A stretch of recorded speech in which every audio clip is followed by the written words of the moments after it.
اچھا، ہم نے دیکھا کہ آپ نے بھی ماضی میں طارق مسعود صاحب کی طرح انجینئر مرزا علی صاحب کو مختلف چیلنج کیے، پھر آپ جہلم بھی گئے۔ جیسے وہ جہلم سے واپس آ کے ان پر خاموش ہو گئے، آپ بھی ان کے معاملے میں خاموش ہو گئے، آخر کیا وجہ ہے؟ دیکھیں، خاموش کا مسئلہ نہیں ہے.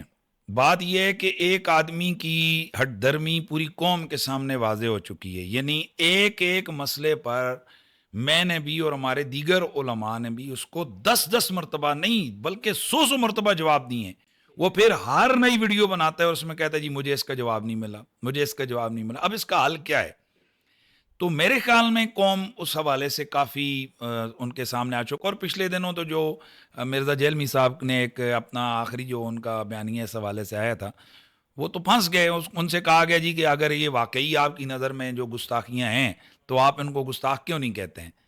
مطلب ایک طرف آپ کہتے ہو جی کہ یہ مرزائیوں سے بڑی گستاخی ہے، تو ہم تو مرزائیوں کو کھل کھلا کر کافر کہتے ہیں. تم بھی ہمت کرو نا، تم کو یہ بریلوی کافر ہیں، دیوبندی کافر ہیں. یہ کہتے نہیں ہم یہاں پر ڈاؤٹ کی وجہ سے کہ کیا واقعتاً ان کی کتابیں ہیں یا نہیں ہیں. اور بھائی جو بیانیہ 1.5 سال پہلے اس فقیر نے دیا تھا اسی بھی تو آ کر کھڑے ہو گئے. ہم بھی تو یہی کہہ رہے ہیں کہ بھائی کلام غلط ہے، لیکن اس کلام کی جس متکلم کی طرف آپ نسبت کر رہے ہیں کہ نسبت درست نہیں ہے، اور اس کے حوالے سے ہم نے کئی شواہد پیش کی ہے کہ یہ ان کی کتابیں ہی نہیں ہیں، یہ بالکل غلط ہے، ان کی طرف منسوب یہ کلام ان کا نہیں ہے. صحیح۔ تو وہ بھی اسی پر آ کر کھڑے ہو گئے کہ جی ہم اس وجہ سے کافر نہیں کہتے ہیں کیونکہ جناب ان سے یہ کلام جو ہے نا وہ یقینی طور پر ثابت نہیں. تو بھائی ہم بھی تو یہی کہہ رہے ہیں. تو پھر مطلب یہ کہ کھانا ہے لیکن یوں یوں کر کے کھانا ہے. اچھا، میں اس پہ سوال یہ کرنا چاہتا ہوں قریشی صاحب، آپ نے دعویٰ کیا، ہمارے بڑے بڑے علماء کرام یہ کہتے ہیں کہ انجینئر مرزا علی صاحب جو ہیں وہ گمراہ ہے. تو اگر وہ شخص گمراہ ہے تو آپ دیکھیں کہ ہمارے نوجوان دن بدن ان کے فالوئنگ کی لسٹ میں جا رہے ہیں، اور وہ نام لے لے کر ہمارے علماء کرام کو، خاص طور پہ مفتی اعظم پاکستان کو، وہ کئی دفعہ چیلنج کر چکے ہیں. جب ایک بندہ گمراہ ہے، امت کے لیے فتنے کا سبب بن رہا ہے، تو اس فتنے کی سرکوبی کے لیے ہمارے علماء اپنا نمائندہ کیوں نہیں پیش کر رہے؟ یہ تو آپ میرے خیال میں ٹائم لیں اور مفتی اعظم صاحب کے پاس پوڈ کاسٹ کے لیے تشریف لے جائیں اور ان سے پوچھیں کہ بھائی جب ایک بندہ آپ کو کہہ رہا ہے کہ یا خود مناظرہ کرو یا اپنا نمائندہ پیش کرو، کم از کم اس کا منہ تو بند کرو نا. یہ جو ہزاروں، دیکھیں میرے جانے کے بعد ہزاروں لوگوں نے مرزے کو چھوڑا، یہ تو سب کے سامنے، کہ بھائی وہ جو کہتا تھا مولوی میرے سامنے آئیں گے نہیں، یہ ڈرتے ہیں، یہ ان کے پاس علم نہیں. تو ہم نے ایک سنجیدہ کوشش کی، پرامن کوشش کی کہ بھائی آؤ دنیا کے سامنے سارا جو نب دودھ کا دودھ اور پانی کا پانی ہو جائے گا. وہ جو ایپیسوڈ ہوا وہ ساری قوم کے سامنے. اب جو اس کا مثلا مطالبہ ہے، وہ جس محلوں سے وہ نکلنے کی کوشش کرتا ہے، جس فنکاری سے، تو اس کا دروازہ بند کرنا کس کا کام ہے؟ مفتی صاحب کا کام ہے. بھائی وہ خود آئے میدان میں، یا پھر وہ اپنا کوئی نمائندہ تھوڑے پاکستان میں مناظر، وہ کہیں کہ جی میں بزرگ ہوں، یا جس طرح کے ہے بھی ہے کہ ہر بندے کا فن نہیں ہے یہ مناظرہ کرنا.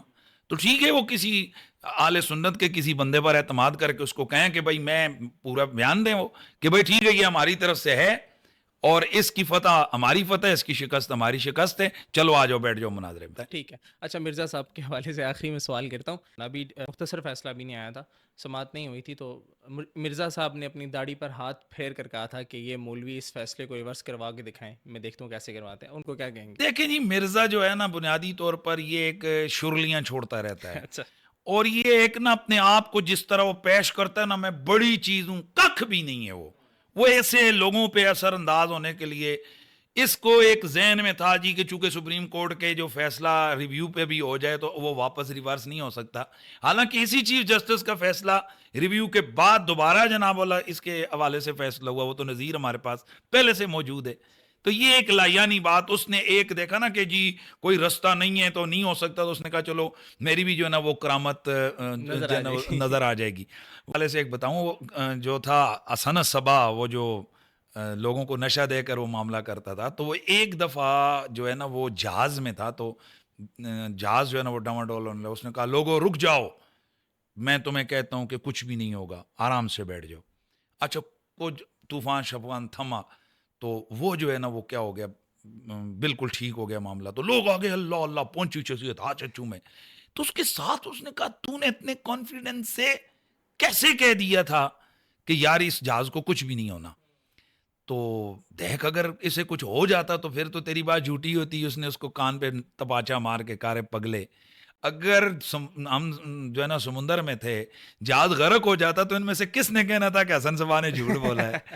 تو یہی بات مرزے کی ہے کہ وہ اس قسم کے شرلیاں چھوڑتا رہتا ہے کہ یار چلو اب یہ فیصلہ تو ریورس ہوگا نہیں, لیکن میری کیا ہو جائے گی بلے بلے, پر اس کے ساتھ موئے موئے ہو گئی. وہی وہی اوکے.